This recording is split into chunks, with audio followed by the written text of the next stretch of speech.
my worst day of my life was really my best day. So when I was 17, I went out and I didn't have a lot of money, but I was doing okay. And I went to a grocery store and I told the manager what happened in my life. And I said, I want to feed 2 families. Help me out. Give me a discount. And he gave me 10% off. And I thought, cheap bastard, but I took it.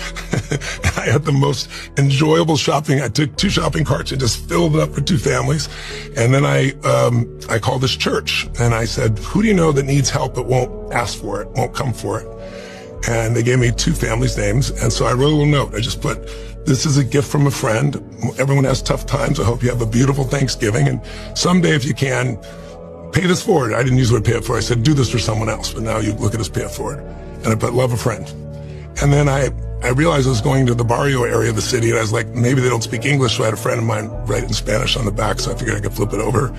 And the first house I went to, it's a little tiny place. I knock on the door, and this woman about this tall, Hispanic woman, sees me and sees the food and screams, and then grabs my head and pulls it down and starts kissing me on the cheek. I said, no, delivery boy. And she said, and I pull out the note and I flipped it over in Spanish, and she read it, and then she started to cry, and she started giving me kissing. I said, no, delivery. She goes, no, gift of God. And I'm trying not to cry. I'm just like, I feel like it was yesterday still. And so I was so excited to set food down. All of a sudden I heard screams. And then next thing I know, I'm hit by one and then by another 4 boys. And one hit one leg, one hit the other. They saw the food, they went crazy.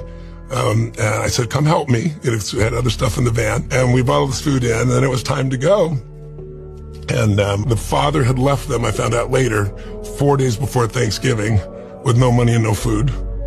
And I'm looking through the mirror and I just started crying uncontrollably. And I'm like, why am I crying so bad? This is such a beautiful moment. And I just realized, my worst day of my life was really my best day. The day that was the most painful to me, because that father is the one he adopted me. I carry his name. That I wouldn't be there that day. I'm a good human being, but would I work as hard as I worked to feed other people? I mean, next year I did 4, then 8, then 12, then I had a little company. I got my employees involved. And I got to 1 million people, 2 million people. And then about 12 years ago, I decided I want to feed 1 billion meals here in the United States in 10 years. I see it as a blessing. I always try to help people say, how could you turn your worst day into your best day? That's when life is really magical.